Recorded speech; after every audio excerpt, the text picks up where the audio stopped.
Our story today takes us away from the suburbs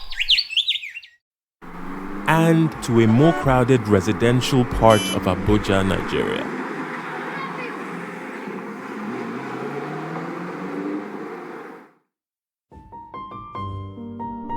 Our story takes us to Mary. We find Mary sitting alone in her modest home. She is deeply sad and extremely worried. So that you can understand why this is, let me tell you about Mary. Mary is married, but she and her husband would often argue. They argued mostly about money because they had so little of it and so much that needed to be done. They argued about their children. Even though these kids were generally happy, they attended school sparingly and would go without food on occasion because, again, there was little money in the household. There was another reason why Mary argued so often with her husband. One of their children, their daughter Jane, was different from the rest, and quite frankly, different from most children. She barely spoke, even though she was well past 5 years old, and she cried quite a lot. She would also sometimes throw extreme tantrums without warning, and would sometimes become extremely distressed because of lights and certain sounds. Jane has autism, you see, even though her parents in their poverty have never heard the word. They only understand her to be different and believe her problem to be mystical rather than medical.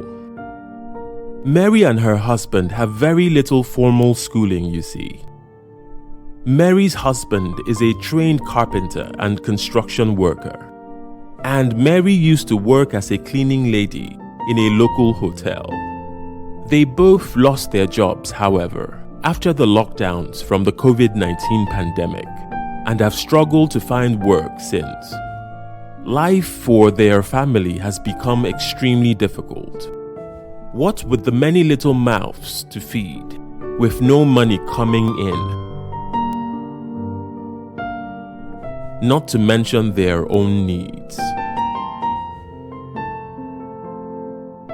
And then again, there is the situation with poor little Jane, trapped in her autistic world with no one really able to understand her or communicate properly with her, or give her the medical attention she needs. All little Jane can do most of the time really is cry and cry, for hours even on some days.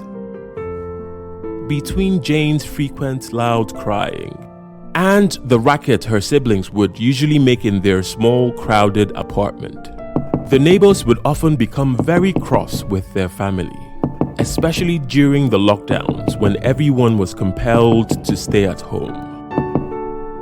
Eventually, Mary's husband could not take the pressure any longer, and he abandoned his family, going back to his rural hometown to live. This left Mary to care for the children all by herself, and left her with little Jane, who is in desperate need of effective help, but receiving none. This is why Mary is sad and worried.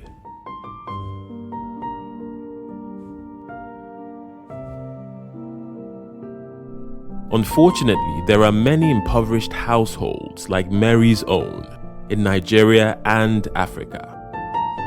For instance, over 80% of Nigeria's workforce operates in the informal sector, and many here lost their livelihoods after the pandemic struck, pushing them into extreme poverty. In households among these that have children living with autism, these children are commonly not given any proper treatment for their conditions, for reason of their parents' poverty and the usually attendant ignorance. There are very many children like this, and they need all the help they can get. I'll tell you more about them as we go along. I'll see you next time.